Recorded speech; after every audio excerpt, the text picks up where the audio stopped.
est écrit 3 fois dans la Torah, dans des versions un peu différentes. Ces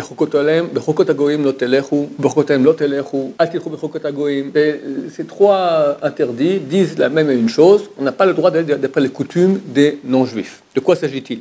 Il s'agit de coutumes qui ont une source idolâtre. Même si on ne le fait pas du tout dans une optique idolâtre, même si les goïms ne le font plus dans une optique idolâtre, si à la base c'était quelque chose qui était idolâtre, même si on a un doute, on ne sait pas. Des fois, il y a des coutumes, on ne sait pas d'où ça vient.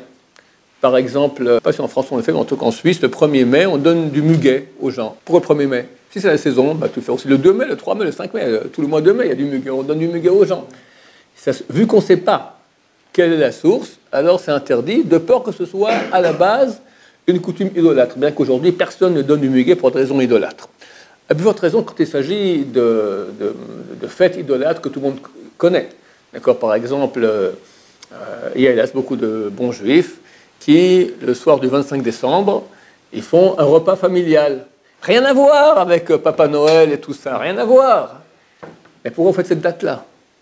Ou bien, ils font de la dinde, ou une bûche, ou une... Moi, je ne connais pas, on m'a expliqué que c'est des choses qui se font, un repas avec du foie gras, avec toutes sortes de plats que les idolâtres, en tout cas une partie des goïms, font à but religieux, une autre partie parce que c'est une coutume, mais c'est certain que ça a une source religieuse, et jusque le font aussi, c'est tout simplement interdit, il n'y a pas d'autorisation à faire une chose pareille. On va faire la fête le soir du réveillon, le 1er janvier. Ça, peut-être ça va. Pourquoi? Peut-être, c'est même pas certain. Parce que, en fait, le 1er janvier ne correspond absolument pas à la naissance de Jésus. Alors, Rav Yosef, il a écrit une tchouva, une responsable, comme quoi c'est clair que Jésus vivait bien avant l'an 0. Donc, il lui dit qu'on peut utiliser le calendrier laïque. D'accord? Je peux dire aujourd'hui, on est le 4 janvier. D'accord? Je ne sais pas si pour autant il va autoriser maintenant à faire la fête le réveillon, quoi, le 31 décembre, le 1er janvier. Parce que pourquoi tu fais la fête? C'est une fête. Quelle fête il y a?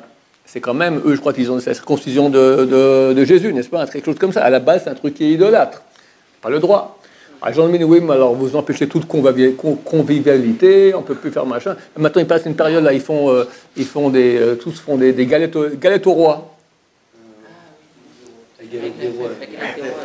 C'est un truc de pâtisserie, mais c'est un truc à base idolâtre. Il faudrait qu'on mette une fève dedans, ou bien même sans fève, d'accord. Mange des galettes au roi tant que tu veux, mais pas dans cette période. Quand toute l'année tu manges pas et tu manges maintenant, c'est une coutume idolâtre. Non mais moi j'ai rien à faire avec eux. C'est vrai que tu n'as rien à faire, mais à la base c'est une coutume idolâtre. Donc il faut faire attention. C'est quand même 3 interdits de la Torah, de Horaïta. On te donnerait maintenant un petit jambon comme ça à manger, tu ne mangerais pas. Il n'y a pas de différence entre ça et ça. Les deux, c'est un interdit de la Torah, écrit noir sur blanc. Et pire, manger du porc, c'est marqué une seule fois dans la Torah. Cet interdit-là, il est marqué 3 fois dans la Torah. Il faut faire attention à cela parce qu'il y a beaucoup de bons juifs qui croient qu'il n'y a rien de mal là-dedans. J'ai rien contre un repas familial. J'ai rien contre une bûche, de la dinde, du foie gras kasher, si ça existe, je ne pense pas que ça existe, des galettes au roi. Mais pourquoi à cette date et comme eux au même moment? On fait le mois de juillet. En plein juillet, allez, on fait maintenant une bûche de Noël.